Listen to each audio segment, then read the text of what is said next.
السلام عليكم ورحمة الله وبركاته. كيف الحال؟ إن شاء الله بخير. معاكم فهد، وطبعا معايا ضيف كبير جدا، الأستاذ أحمد وليد، حبيبي. المحلل التكتيكي لا سيراميكا كليوباترا. جايبينه لكم مخصوص صراحة حجز موعد يا جماعة الخير. أتمنى التقدير لأحمد وليد ان شاء الله تبقى حاجه كويسه، يعني نعمل فيديو كويس ان شاء الله. بإذن الله.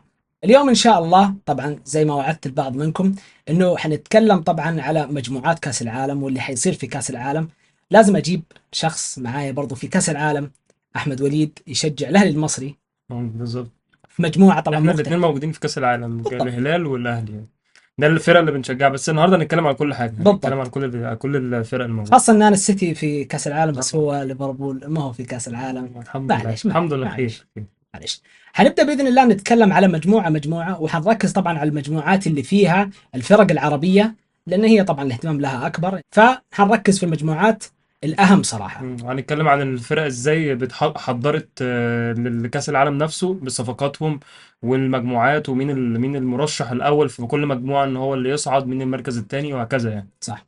حنبدأ في البداية بأول مجموعة، وهي المجموعة اللي حتفتتح فيها كأس العالم. فطبعا المباراة يعني أنتم فاهمين اللي أصلا قادر يقعد لها. امم فألف مبروك صراحة، أنت مشجع عظيم. أنت مشجع عظيم. حنتكلم في البداية على الفرق اللي موجودة في المجموعة الأولى. قول أنا يا أحمد طبعا عشان مجموعة الأهلي المصري. هو اول حاجه الاهلي وانتر ميامي وبورتو وبالميراس. خلينا نشوف كل فريق كيف جهز باللعيبة أو كيف استعد لكأس العالم. مم. لو جينا تكلمنا يا أحمد وليد عن لعيبة اللي استقطبهم الأهلي المصري، وفكرة أنك حرفيا فضيت الدوري المصري، أنت فضيت الدوري المصري. بص، هو الاهلي عمل كده قبل كده مع الاسماعيلي. مم. وفضل الاسماعيلي لما كان الاسماعيلي منافس كبير ليه. ناس كتير كانت بتحطها بفكره ان هو انت بتعمل كده علشان ما يبقاش ليك منافس، وعشان انت تمحي المنافسه، الكلام ده كلام فاضي بالنسبه لي. طيب احنا لو جينا تكلمنا على ان استقطابات الاهلي المصري كانت كميه كبيره، اه. هل فكره ان الاهلي المصري بعد ما انا بالنسبه لي فخلال الفترة اللي تأهل فيها الأهلي المصري لكأس عالم ما حقق الشيء مم. اللي يطمح له الأهلي المصري؟ مم. فكرة أنك أنت ما رحت ولا مرة نهائي، حتى في كأس القارات ما كان مشاركتك يعني ممتازة. هل الأهلي المصري ممكن يسوي شيء في كأس العالم هذا، رغم أنه على فكرة أنا شايفه جدا صعب؟ بص، هو يعني مش صعب، بل عادي. انت جبت ناس تقيله وناس جبت كواليتي، والصفقات الكتيره اللي انا عملتها الفتره دي بناء على ان انا الفتره اللي فاتت انا كنت مؤثر جدا في الصفقات. انا كنت بأثر جدا، يعني صفقاتي كلها ما كانتش بالكواليتي العاليه، حلو. بالكواليتي اللي بتليق ليا. والدليل على ده ان انا بقالي سنين بعاني من ان انا يبقى عندي مهاجم، يبقى عندي سترايكر، مم. هداف. انا الهدافين بتوعي كانوا بيبقوا نص الملعب، مم. وده انا ستيل موجود، امام عاشور طبعا. بس انا بتكلم في نقطه ان انا عمري ما جبت سترايكر اللي هو بتاع الاهلي. مم. اخر حاجه كانت عماد متعب مثلا ولا حاجه. مم. وازارو جه برضو يا دوبك شويه، بعد كده وقع. فانا كنت بالنسبه لي محتاج كواليتي عاليه، وده اللي انا عملته. ان انا جبت زيزو، بن شرقي، امام، وسام، جراديشار، كمان بقى عندي اتنين سترايكر كويسين. مم. فهي الصفقات دي، صفقات زي دي كده برضو هتفرق مع النادي الاهلي كتير. انا طيب حاسس بكده يعني. أنت الحين في مباراة انتر ميامي، مم. وأنت عارف إنه انتر ميامي، وخلينا نكون صريحين مع بعض يا جماعة الخير، أمريكا يعني ما لها داعي في الكورة أبدا، هي يعني أمريكا فوتبول بقى، اللي هي بالضبط امريكان فوتبول امريكان بالظبط. فوتبول يعني ما لهم صراحه. فالفكره كلها هل مباراتك ضد انتر ميامي انت شايفها محسومه بالنسبه لك؟ انا بالنسبه لي احساسي كمشجع، ده هو انا بالنسبه لي وانا شايفها محسومه ان الموضوع هي، لا، سهل. ده اول 3 نقط ان شاء الله تبقى بالنسبه لنا، يعني انتر ميامي، وتبقى هي دي الانطلاقه. وهل حتاخذ طبعا بعد المباراه هذه، هل تتوقع ان حيبدا مستوى الاهلي يستمر في التصاعد، ولا ممكن بسبب المباراه هذه انت حتنصدم ضد بورتو او تنصدم ضد بالميراس؟ بص، هو للاسف الاهلي دايما بيعمل الحركه دي، ان مم. احنا دايما بنبدا كويس، ودايما بنبقى خلاص يعني متصدرين كل حاجه، وفي الاخر بيحصل خلل وبنخسر. وخاصه في كاس عالم طبعا. دايما في كاس شوف دائما العالم، في كاس عالم الموضوع هذا. يعني كاس القارات لما قدام العين 3-0، مم. مع ان العين بسفيان رحيمي طبعا. والناس دي كلها 3-0 وكده، وكنا خلاص ان احنا قلنا ان احنا الفتره الجايه دي مم. بتاعتنا خلاص، هناخد بقى، نوصل بقى الفاينل خلاص ريال تعدي مدريد. باتشوكا وحتروح ترى ايه. فاينل فوقعنا. ليه؟ الغرور، هي دي النقطة بتاعتنا، والبدني برضه، يعني بدني وغرور، دي نقطة ضعفنا يعني. طيب سؤال صريح، خايف من ميسي؟ اه طبعا. رغم انه هو الوحيد ترى. يعني احنا طبعا. تكلمنا فتره من الفترات كنا نتكلم انا واحمد وليد ان انتر ميامي اصلا لعيبته شبه منتهيين يا جماعه، اذا كانت تتكلم على سواريز والله يا جماعه اني حزنت عليه لما شفته يجري، الرجال عنده خشونه في رجله. تيجي تتكلم على بوسكيت، خلاص ولا وراح. جوردي ألبا، الناس انتهت. فهو ميسي، هل من جد مصدر رعبك الكامل ميسي؟ بص، هو انا كده كده بالنسبه لي الماتش ده، على قد ما هو بكلمك ان هو محسوم وان هو ماتش بتاعنا وكل حاجه، بس طبعا ميسي وانا يعني بتمنى ده ان هو ان شاء الله ريفيرو يلعب باتنين 6 مم. 2-6. لان 2-6 بالنسبه لي هيبقوا احسن، لان ميسي يعني يخوف. يحاولوا يعملوا حاجه هي معاه. يخوف صراحه. لان تلعب باليو ديانج وحمدي فتحي الاثنين ثابتين مع ميسي، لان ميسي مم. في اي لحظه عادي ممكن ياخد الكره يرقص الفريق كله ويحطها جون. هو ده ميسي طول عمره. هو ميسي صراحه. بس يعني هي مهما هو كان ميسي موجود، صح. انا بتكلم في نقطه بوسكيتس وجوردي ألبا وبتاع، ناس كلها ميته. مم. بس ميسي لوحده عادي يعمل الفارق، ويقدر ان هو يرقص الفريق كله ويحط جون عادي. حلو. طيب الحين احنا جالسين نتكلم على المباراه الاولى. ماشي. في المباراتين اللي بعدها انت حتباري في البدايه مين، بالميراس ولا بورتو؟ بالميراس بعدها. بالميراس. الساعه 7. انت بالميراس هزمته في كاس العالم مم. في البلنتيات. هل تتوقع، خاصة باللاعبين اللي موجودين في بالميراس، في لعيبة طبعا يا جماعة منهم اللي راح تشيلسي واللي طلع أوروبا، ولكن بالميراس حب يحتفظ فيهم لحد بعد كأس العالم. تتوقع مباراتك ضد بالميراس حتكون نفس المباراة اللي فاتت؟ انا حاسس ان السنه دي الماتش ده هيبقى قوي جدا. انا مع برضو يعني في السنه دي غير كل سنه. مم. يعني انا كل سنه زي ما قلت لك كنا مقصرين جدا في الصفقات، مم. لكن انا السنه دي انا واقف على رجلي. المفروض انا صح. جايب لعيبه، انا جايب محمد بن رمضان، محمد علي بن رمضان، جايب يحيى عطية الله، جايب زيزو، بن شرقي، امام، وسام، عندي تشكيله تقدر تخليني ان انا ان شاء الله اعديه. انا بالنسبه لي ماتش طبعا هيبقى صعب قوي جدا، لان هو هيحسم تأهلك صح بالنسبة لي. صح. لأن أنت مثلا كسبت إنتر ميامي، جيت في بالميراس خيشت، أنت ممكن أوت. صح صح. لأن بورتو هيبقى هو أصعب حاجة بالنسبة لي. لكن خلينا نتكلم على بالميراس، يعني إن شاء الله، لأ إن شاء الله هنبقى يعني ما نلدغش من الجحر مرتين. كلنا احنا متفقين على انه بورتو هي اصعب مباراة بالنسبة لك. أصعب حاجة يا بورتو بالنسبة لي طيب طبعا. لو جينا احنا الان نبغى نرتب مراكز الافرقة اللي موجودة في مجموعة A طبعا، مم. انت برايك ايش ترتيب المجموعة؟ اللي هتنتهي إن بورتو هيفنش أول.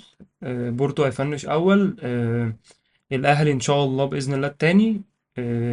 بالميراس التالت، إنتر ميامي الرابع. انا والله ممكن اقول يعني على اساس اللي شايفه على حتى برضو، رغم ان الاهلي سوى صفقات كبيره مم. وعزز الفريق صراحه يا جماعه، على فكره دكه البدلاء عندهم مم. يعني بنفس قوه الاساسيين. طيب. خلونا نكون بقى متفقين عندي هالشيء. فريقين ودي حاجة بالضبط. كبيرة يعني. بس عامل الاجواء مم. هي اللي ممكن تسيطر على فكره ان الاهلي ما يتاهل. يعني انا بورتو نفس الكلام، انا شايفه هو الاول، إلا طبعا اذا ما حصل مفاجات، يعني لانه شايفين احنا بورتو مستوى بورتو. طبعا عادي، عامة ممكن بالميراس تعمل مفاجأة كبيرة. ممكن بالميراس، ممكن انا اشوفها مركز ثاني. مم. لان فكره انه انتر ميامي يا جماعه هي الثلاث نقاط للكل، يعني كله ما شاء الله داخل بالثلاث نقاط من انتر ميامي.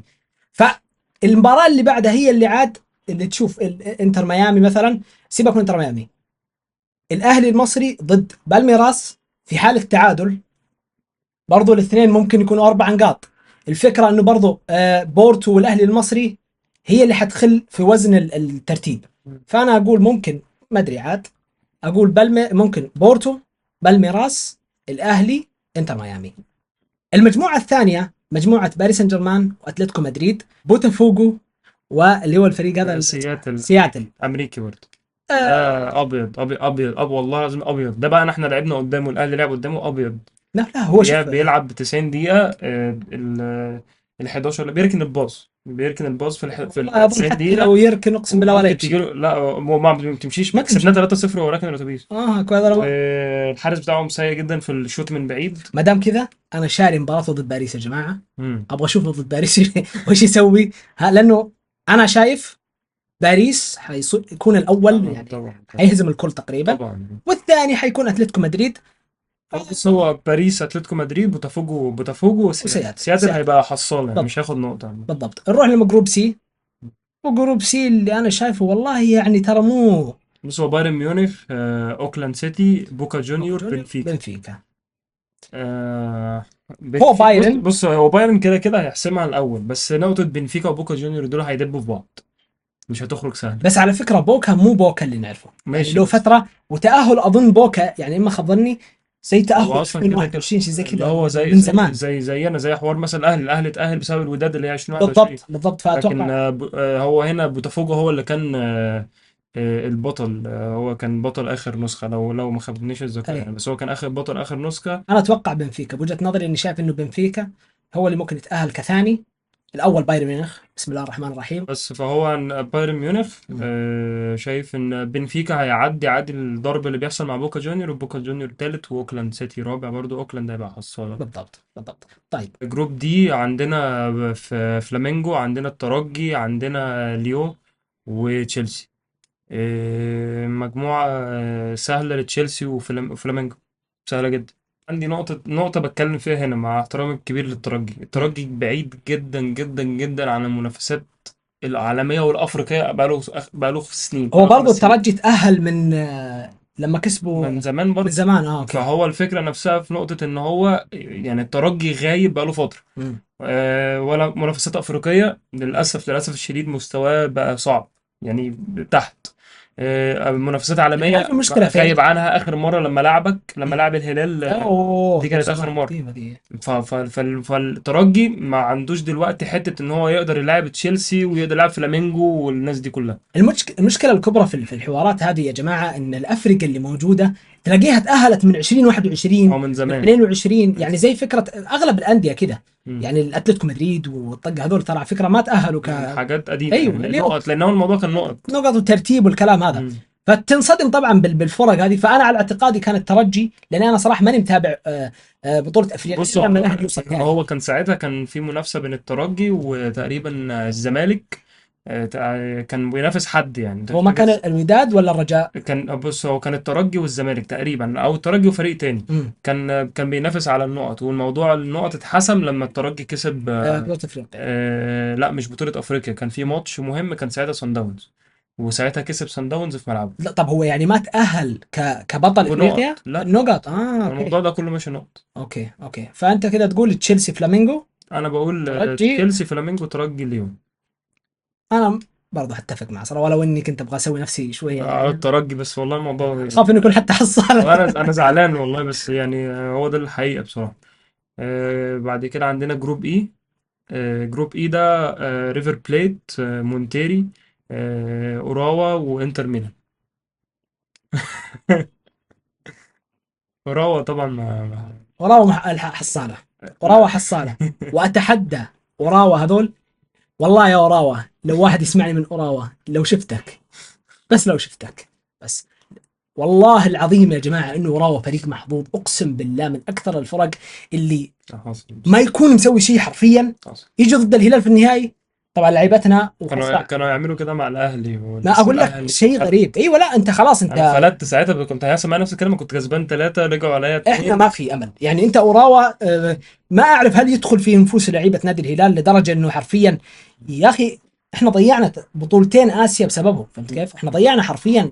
كنا ممكن نفرق في بطولات اسيا، لكن بسبب ذا الفريق. خلاص، ما تشخصنها يعني، خلينا نتكلم عن حصاله. المجموعة. ماشي، انا شايف برضو ان اوراوا مش حصالة، بس يعني مركز اخير. طيب سؤال. ماشي. الان احنا عارفين انه انتر ميلان انزاجي مشي منه. مم. ففكره ان انزاجي مشي من انتر ميلان، هل تتوقع ان انتر ممكن يسوي شيء؟ هو هيبقى الاول كده كده، انا شايفه، لان ما الفكره حيتاثر هنا ابدا. مش هت... مش هيتاثر مقارنه ان هو بيلاعب مونتيري وبيلاعب اوراوا وبيلاعب ريفر بليت. مهما كان مش انت هيتاثر ممكن تقصد انه بعد ما يطلع لدور بعد ما يطلع 16 هيتاثر هيبان طبعا. اكثر. هيبان طبعا بعد ما يصعد، كل دول يعني الكاس العالم هيبان بعد ما المجموعات هي تخلص. تصفى دوري ال 16 يا جماعه. بس وهيدبوا في بعض بعدها خلاص بقى. خلاص تبدا عاد المنافسه الاصول القوه. بالظبط. لكن دلوقتي كل ده لعب عيال يعني. هو بالنسبه له انتر ميلان عنده باستوني وباريلا كلهم صح وشالانوجلو موجودين والناس دي صح. كلها موجودين. ما يعني هيلعب مونتيري، مين اقوى واحد في مونتيري يعني؟ مارتينيز اللي هو القصير، واتمنى لا لا ممكن يكون اظن مشي مشي. يمكن. ممكن يكون مشي عشان اصلا. مونتيري اخر مره شفته انا بس ضد وروى كلهم يعني شبه بعض، ومحدش هيفهم حاجه من حد. اه. لا، ما بيلعبش حقك حد. حقك بس حقك. ريفر بليت كويسه يعني، ممكن يبقى ماتش صعب، بس برضه ستيل هيبقى الاول وهيكسب اوراوا ومونتيري وهيصعد.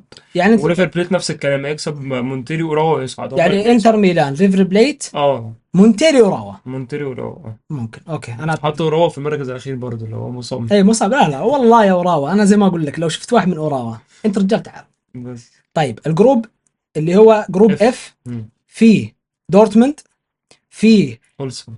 اولسن، وفي سان داونز داونز وفلومينيزي. وفلومينينزي. هو فلومينينزي هو اللي هزمك؟ هو ما انا عارف اللوجو بتاع، احنا مش مكتوب قدامنا الاسم على فكره، بس هو انا حافظ اوكي. اللوجو لان الماتش ده كان صعب بالنسبه لي. هو اللي كان بجده، فلومينيزي اللي هو فلومينينزي اللي كان في جده، كان في جده. لان هزمت انت 2-0. بتاع مارسيلو، لا ما كانش في جده. الا في جده اللي مارسيلو، الا لما المغرب تقريبا. لا اللي في جده فلومينينزي اللي بارا السيتي 4-0 انتهت. اه. هي اللي في جده اللي لما الاهلي هزم الاتحاد 3، ايوه. راح له فلومينينزي 2-0، وبعدها راح فلومينينزي للسيتي بعد كده رحت لعبت وتوقعنا. اوروا ومشيت. بصراحه انا شايف كمان برضو الموضوع هنا صعب ليه؟ بص، هي دي مجموعه حلوه. ايوه، لان سان داونز، يا جماعه سان داونز يعني انا لما اتابعهم اشوف فريق اوروبي في قاره افريقيا، وتنظيميا مرعبين يا جماعه. هذول مصايب نعم. يا جماعه، والله مصايب. وفكره التسديد من خارج المنطقه هذه تذبح. بص، خلينا احكي لك ان سان داونز الفتره دي مش هو سان داونز. مم. بس ده ما يقللش خالص ان هو قوتهم دي كاس العالم، ده حاجه تانية. هو اخر مره انهزم من البيراميدز طبعا، هو بيراميدز معاك، هزم. بس وما كانش اصلا بيلعب، ما كانش المشكله في الماتشين ما كانش مم. بيلعب. فدي مصيبه، لكن هو في كاس عالم زي كده مش اكيد مش هيبقى زي نفس المستوى. فنرجع لنقطه سان داونز، اكتر فريق افريقي بيتحكم في الكره صح. اكتر فريق افريقي بيلعب الكره على الارض صح. سرعات، انهاء الهجمه. في حادثه حصلت بره. حتى حصلت عادي عادي عادي عادي، عادي، نفسك ممكن نفسك. تلاقي شالوليلي بتاع سان داونز. فعادي، فبقول لك زي ما قلت لك، فالفريق سان داونز كواليتي عاليه جدا، من احسن كواليتي الفرق اللي ممكن تشوفها في افريقيا. بالضبط. على الرغم ان هو بطولاته مش كتير وكل حاجه، بس تمام. ففي كاس العالم هو هيبقى انا بالنسبه لي ممكن يبقى مفاجاه. مفاجاه انا مفاجاه معاك، مفاجاه مع انا فلومينيز. معاك. يعني دورتموند كده كده. مش حاسس. هو الاول، دورتموند الاول، مش دورتموند حاسس. لا يطلع اول. لان دورتموند ترى مش مهما حاسس. تقلل منه، المواهب اللي فيه على فكره، خاصه الان ترى جاب اخو بلينغهام. هشوف. ترى عادي سنه كمان وتلاقوه افضل وسط في العالم، شيء عادي. طبيعي. تطوير المواهب عندهم شيء مخيف يا جماعه. معاك، بس انا خلينا نقول النقطه بتاعتي. انا شايف ان المفاجاه هنا فلومينيزي هو اللي هيبقى الاول. ودورتموند هيصعد تاني. سان داونز هيبقى مستواه كويس جدا بس مش عارف يصعد. انا احس لا، احس دورتموند، سان داونز، فلومينينزي، والاخير طبعا اولسان. اولسون. الله يقويكم يا اولسان حبيبي، انت برضو كمان ها. نفس فكره اورووا عامه. اولسون هي اورووا التانيه بالنسبه لي. انا كنت بتفرج عليهم ماتش العين برضو، ما عجبنيش بصراحه. طيب جروب جي، جروب جي يضم فيه فريق العزيز مانشستر سيتي، الوداد، العين، واليوفي. اذا جينا بنتكلم بالمنطق والصراحه، انا لو جيت سالتني على لعيبتي في يعني في الدوري السنه اللي فاتت او الموسم اللي فات، اقول لك والله السيتي بيطلع حصان. تخيلوا على العين والوداد عادي.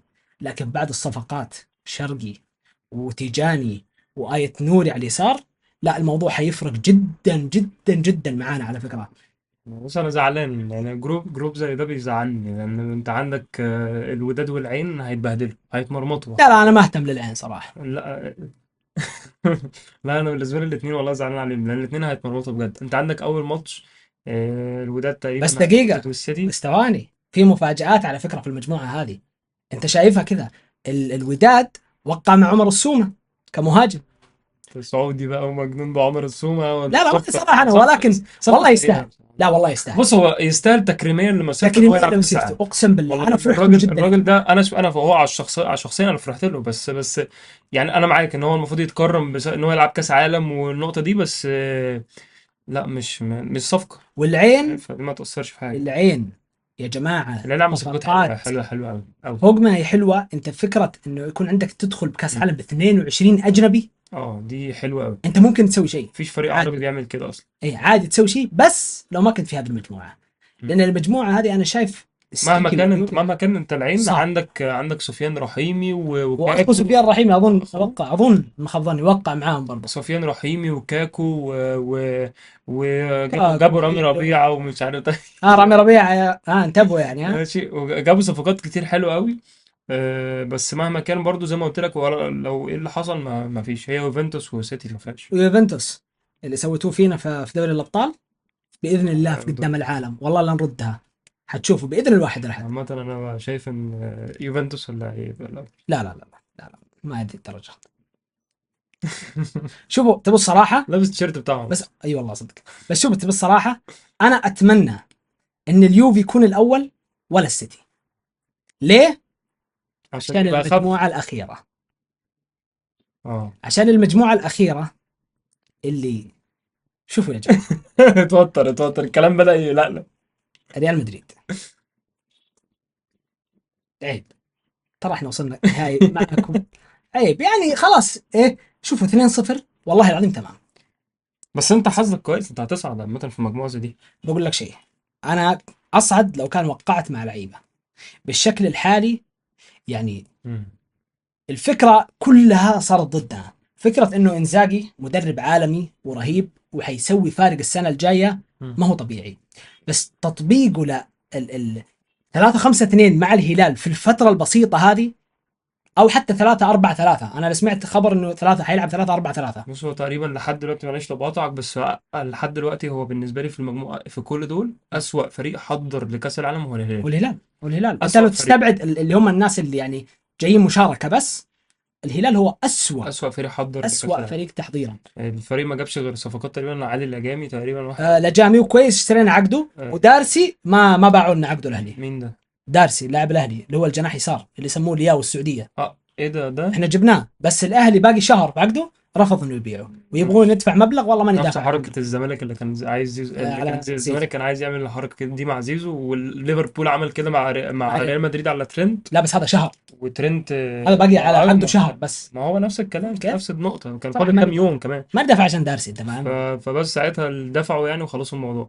فأنا بالنسبة لي لا، الهلال حضر وحش قوي قوي قوي. جدا جدا. حتى المدرب إنزاجي أنت جايبه في كام يوم، أنت لا مركز هو خلاص، عليه هو كام ما له يوم. اصلا ما يكمل اسبوعين الا داخل مباراه ريال مدريد. ما بالظبط، فده موضوع سيء. تعرف لو انه داخل مثلا باتشوكا سالزبورغ ريال اه مدريد مش هيلحق لا. كان احسن، لكن ضد ريال مدريد الصدمه. شوفوا انا عندي اعتقاد ان مباراه ريال مدريد ممكن هي تخليك في السماء، ممكن يعني ممكن تدمرك، يعني ممكن تدمرك حتى ضد باتشوكا وضد سالزبورغ، حتى ولو كان هم اقل منك. الفكره كلها ان انت داخل، يعني دخلت على الثقيل على طول. انت حرفيا اول تجربه الانزاجي حتدخل ضد ريال، ضد مين؟ ضد مبابي. فينيسيوس احتمال يقول لك ما حيلعب لانه اصابه، مم. واظن اعلن ان ما خاب ظني، بس انت برضه حتدخل ضد امبابي لوحده.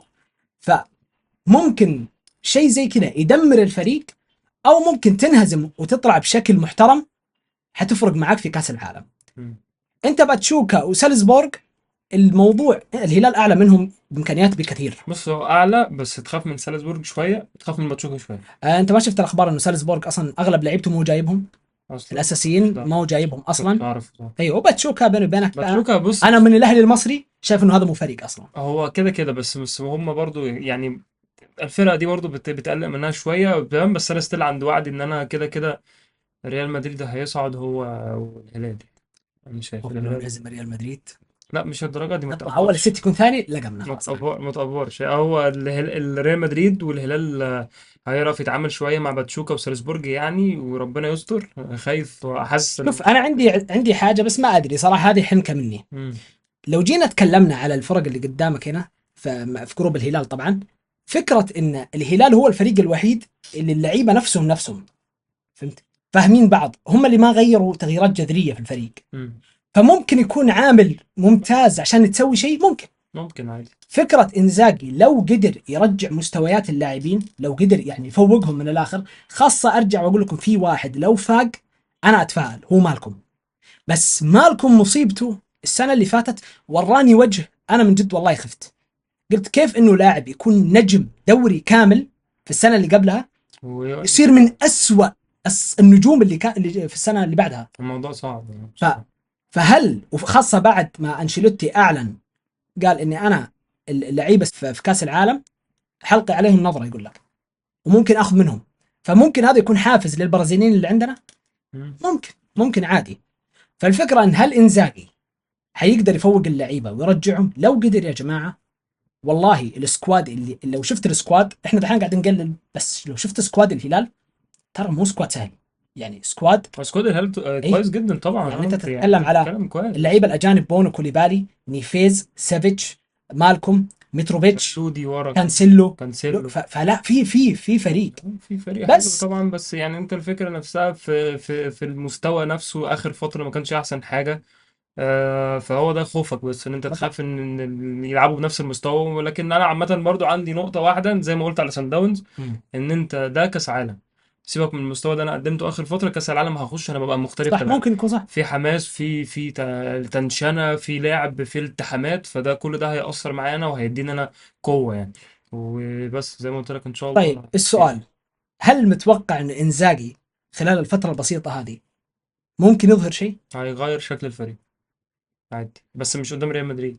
مش بتكلم قدام ريال مدريد خالص، بتكلم هيغير شكل الفريق عادي. هي اي 3-5-2 هي ضد ريال بص، مدريد، يعني المفروض هذه اللي تكون اصلا 3-5. اي مدرب كويس بتبان لمسته من اول ماتش عادي. بس مش قدام ريال مدريد. هتبان اللمسه ان اللعيبه هتبقى متحمسه واللعيبه بتلعب وهتعمل مستوى كويس، هتخسر وهتعدي بعد كده هتخش على باتشوكا وسالزبورج. هتبقى هتعمل ده كويس وهتكسب ان طب شاء هل لو انهزم الهلال بنتيجة، الله. هل ممكن هذا يهدم اشياء كثيرة؟ خالص، انت كده كده اللعيبه بتبقى عارفه، بتبقى داخله الماتش انا عارف ان اللي هو انا باستمتاع، بلعب. اللي هو انا عارف ضد ريال انا مدريد كده كده داخل بلعب قدام ريال مدريد، ودلوقتي ريال مدريد اديك شايف الصفقات اللي هو جايبها كمان. انا داخل قدام ريال مدريد بقى بحاول اقلل الخسائر، فبالنسبه لي انا المفروض كلاعب كبير بعقليه كبيره لو خسرت سبعه ما تاثرش بحاجه زي كده، انا مهما كان بلعب ريال هذه مدريد. مشكلة الأندية العربية. احنا عندنا مشكلة أبدية، اللعيبه بتتاثر بكل حاجه. بتأثر بطريقة يعني ما يكون منطقي في فكرته. لا، هو يا أفوز على ريال مدريد، اه يا يا أنهزم، خلاص يا خلاص اتدمر اندمرت، بقى. لا. اندمر حياتي لا، لا هذا كلام طبعا فاضي مفيش إيه؟ حاجه يعني. دي فرق المينتاليتي بتاعت الفرق بره كلها واللعيبه العربيه، في فرق كبير جدا. بالضبط. لا أنا شايف صراحة إنه زي ما أحمد وليد قال، ريال مدريد، الهلال، بعدين وراه المركز الأخير برضه. آه، لا، حيكون باتشوكا، سالزبورغ، ولا سالزبورغ لا انا باتشوكا. شايف سالزبورج باتشوكا. هنتكلم عن الصفقات بتاعت كل فريق. اول حاجه عايزين نبدا عليها النادي الاهلي، كده كده. فالنادي الاهلي اول حاجه هو جاب المدرب ريبيرو المدرب. بص انا المدرب مش هعرف احكم عليه غير لما اشوفه، لان انا بالضبط. الراجل، بس انا الراجل هو عامل شغل مع اورلاندو كويس. مم. مهما كان برضو مش فاينل وكده بس اورلاندو بقى له سنين مختفي وبدأ يظهر. مم. دي لوحدها كبيرة. فانا متفائل ان شاء الله بخير. لا هو بالنسبة بقى للعيبة، هو اول حاجة تريزيجيه. صفقة توب صراحة، استفادة صفقة ممتازة، رهيبة لاعب يعني. عنده خبرة كبيرة جدا. حلوة قوي، وصفقة بجد. تريزيجيه من اللعيبة اللي بتستمتع وانت بالضبط. بتشوفها، لعيب بيلعب بيموت نفسه في الملعب. صح. واحلى حاجة في الصفقة دي صح. نقطة ال5 سنين. بس كبيرة تريزيجيه، يستاهلها، خمس علشان سنين صعبة. عشان ما تجيش بعد شوية هوب ياخد بعضه وياخد يروح تاني يمشي في حتة لا، تانية. أنا شايف تريزيجيه بعد ما عدى يعني في مسيرته، خاصة لما وصل لاستون فيلا، مم. بعدين لما بدأ يتجه على تركيا، لما بدأ. راح قطر، مم. خلاص يعني أنت بس صعقت 5 سنين بص، بدون عد. 5 سنين بالنسبة لي أنا بحب أوي العقودات الكبيرة. ما أعرفش دي حاجة شخصية، بس أنا بحب دايما لما العقد يبقى أنا كبير. كابوسي، العقد الكبير. خاصة لا، عندي أمثلة قوية منها بريرا، يعني ما أبغى أعد، لكن 5 سنين أنا شايفها جدا كبيرة على لاعب كبير بالنسبة لي أنا في العمر. كتريزيجيه، لا أنا بالنسبة لي كتريزيجيه هو عقد كبير وعقد حلو. حتى لو جينا اتكلمنا قلنا كبير في العمر عادي، أنا جايبه أصلا عشان يعتزل عندي. وحمدي فتحي أنت جايبه إعارة. حمدي فتحي جايبه إعارة، بس أنا مبسوط جدا إن أنا أشوف حمدي فتحي تاني. حمدي فتحي هو مثال للديفندر حرفيا. مم. ده مثال كبير أوي للديفندر. قاطع كورة، بيلعب بالكورة برجله كويس جدا على الأرض. بس هذا لما كان رهيب. معاك، الآن بعد ما راح الدوري القطري، مم. هل تتوقع لا انه ما يرجع بنفس؟ بيتأثرش، ما بيتأثرش. كان بيلعب مع المنتخب كويس. ما بيتأثرش. تمام. محمد سيحة، حارس مرمى حارس كويس، المرمى حارس مرمى احتياطي اكيد. ممتاز للمستقبل إن شاء محمد الله. علي بن رمضان. محمد علي بن رمضان صفقة هايلة هايلة هايلة هايلة، صفقة كبيرة طبعا جدا. صارت مشكله يا جماعه الخير، فكره جميل. انه تونس، تونس هو والفلوس ايوه هو في الترجي، كان في الترجي ومشي راح المجر بعد ما كده. رضي يرجع ما رضاش للترجي، يرجع وجه على الأهلي. فصار خاين. ايش بس العلاقه؟ بدري عادي، ترى راح الاهلي المصري، ما رجع مثلا لفريق منافس. انا مش منافسك يعني، انا بيني وبين الترجي انا مش منافسك. لا، لو فما مثلا تزعلش ان راح، انا واخده منك. لو راح لفريق منافس في الدوري التونسي، هتزعل، لكن انا اقول مش لك تنفذ. منافس لا ليك لا. اصلا. فانا بن رمضان بالنسبه لي صفقه كوره حلوه قوي يعني، صفقه كوره حرفيا. بس بوجهه نظري، امم الصفقه اللي حتفرق معاك جدا هو زيزو. صفقه زيزو صفقة برضو. زيزو هي اللي حتفرق جدا جدا امم جدا. وزيزو أخيرا، لأنه اللاعب هذا والله يعني أنا كنت دائما أشوفه مظلوم مع الزمالك، فكرة أنه لاعب بالمستوى هذا وما يكافأ ببطولات، فهذه مصيبة. لكن خطوة ممتازة، وخاصة في كأس العالم، يعني سبحان الله، الله كاتب له يروح كأس العالم. وبعدها في احمد احمد رمضان بيكهام ده جايبينه من سيراميكا واليو كليوباترا. ديانج. يانج برضو عودة من إعارة، عودة ممتازة جدا، لأن احنا كنا محتاجين برضو واحد زي ده. ديفندر عالمي وديفندر ممتاز، طبعا قوة بدنية هايلة. نيجي نتكلم عن ريال مدريد، ولو ان الصفقات كان عباره عن لاعبين ومدرب، ولكن هتفرق معاهم جدا فكره انك بعد ما مشي انشيلوتي تجيب تشابي الونسو. تشابي الونسو حيقلب الفريق قلب، واتوقع والله العالم حيبان من اول مباراه. تشابي الونسو من المدربين اللي ما عنده فكره معقده، هي فكره سهله طبقها بيلعب كرة سهلة. جدا ونجح فيها، وهذا ريال مدريد يحتاجه على فكره. مم. مع انشيلوتي، نجاح ريال مدريد مع انشيلوتي بسبب يعني بساطه الفكره اللي يلعب فيها انشيلوتي. مم. فكره ارنولد وهويسن، ولو ارنولد زعل عليها عادي، مش ربنا يوفقه. ربنا يوفق ربنا يوفق. القضيه الاهم، مين تتوقع حيعدي من ارنولد؟ الكل. هو هجوميا مرعب، دفاعيا فل الفل، سالب سالب. بص، ارنولد في كورته ما فيش حد بيعمل زي، ما فيش باك يمين زيه حرفيا. انا ما شفتش في حياتي باك يمين زيه. لا وين. بس انا بالنسبه لي ما شفتش باك يمين زيه بيلعب كره هجوميه بالطريقه دي، لكن دفاعيا هو ما كورسون. وهويسن طبعا كويس. يعني سد صفقه حلوه. للدفاع، لان دفاع ترى ريال مدريد ابدا ما هو قوي. فهنا شويه انا متفائل شويه ببساطه، لان دفاعه ما هو دفاع قوي. يعني احنا بارينا ريال مدريد كان دفاعه ترى افضل من دفاع السنه اللي الموسم اللي فات هذا. مم. فهذه هي صفقات ريال مدريد. نروح مثلا لصفقات مانشستر سيتي، واللي تكلمنا عليها هي عباره عن 3 صفقات، والرابع طبعا ماله صلاح اللي هو نيبان، سيفري نيبان ماله صلاح في كاس العالم.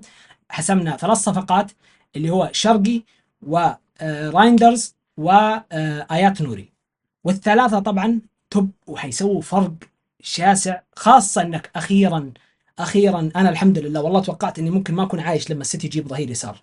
هو فكرة التربيع فكره اللي ان هو فيه، جاب باك ليفت وباك ليفت كويس، الحمد لله اخيرا. وهيحاول فيرديول مدافع، دي حاجه كويسه. انا جفارديول ابغى يرجع اشوفه يا بقى جماعة قلب، يلعب بقى من ابغى اشوف مركزه بالضبط. مركزه بالظبط. حرام. وفكرة ان رايندرز وشرقي ورودري، لا انت كذا حتعدي انا بنا. النقطه بتاعتي اللي اتكلمت معاه الصبح، كنت انا وفهد بنتكلم في النقطه دي، ان انا رايندرز بالنسبه لي بموت فيه، بحبه قوي، لعيب هايل هايل قوي. فدي بالنسبه لي صفقه توب توب توب يعني. بالضبط. السيتي حضر كويس قوي قوي قوي لكاس العالم ده. واتوقع انه حيوصل بعيد باذن الله ان شاء الله، وان شاء الله باذن الله يحققها. نتكلم عن صفقات الهلال. صفقات الهلال طبعا تحضير جيد وننتقل ممتاز جدا، خاصة لما جبنا الجناح والمهاجم والمدافع الأجامي. أتوقع يسوي فرق كبير جدا. أنا ما أتمسخر يا جماعة الخير، ولكن إحنا ما حضرنا أبدا لأي شيء، خلينا نكون واقعيين. ندعم الفريق على عيني وراسي، والله لا ندعم الفريق لآخر نفس، ولكن إحنا ما حضرنا لكأس العالم أبدا. انت كاس العالم اعتبره تجربه لك ولانزاجي عشان يقيم اللاعبين مين اللي حيجلس الموسم الجاي او مين اللي ما بيجلس، وانتهى الموضوع. لا نضحك على بعض ودور 16 هوبا هوبا هوبا 1-0 هوبا هوبا بلنتيات، اذا وصلت النهائي كسبت كلام فاضي. هو احنا اخرنا اذا سوينا اعجاز دور الثمانيه، غير كذا والله انا ما اظن صراحه، لان التشكيله ما هي ذاك الزود يعني انها تنافس الفرق اللي هي السيتي واليوفي والكلام هذا.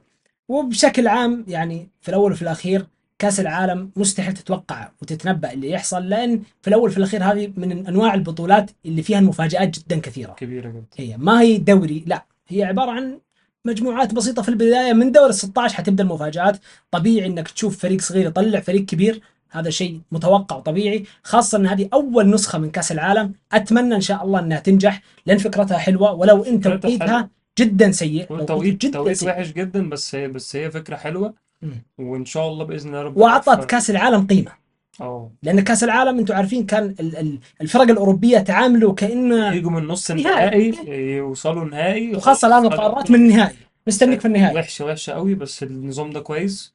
ربنا يوفق كل الفرق العربية إن شاء الله، يعملوا مستوى كويس يا رب. إن شاء الله. وان شاء الله باذن الله توقعاتنا طبعا حنتحاسب عليها في الاخير، لانه كل واحد يتوقع من اللي حيصعد واللي ما يصعد. نشوف باذن الله بعد دور المجموعات، وممكن نسوي فيديو توقعاتنا من دور ال 16 الى النهائي. ان شاء الله يكون عجبكم الفيديو. كان معنا احمد وليد وفهد، اشوفكم على خير.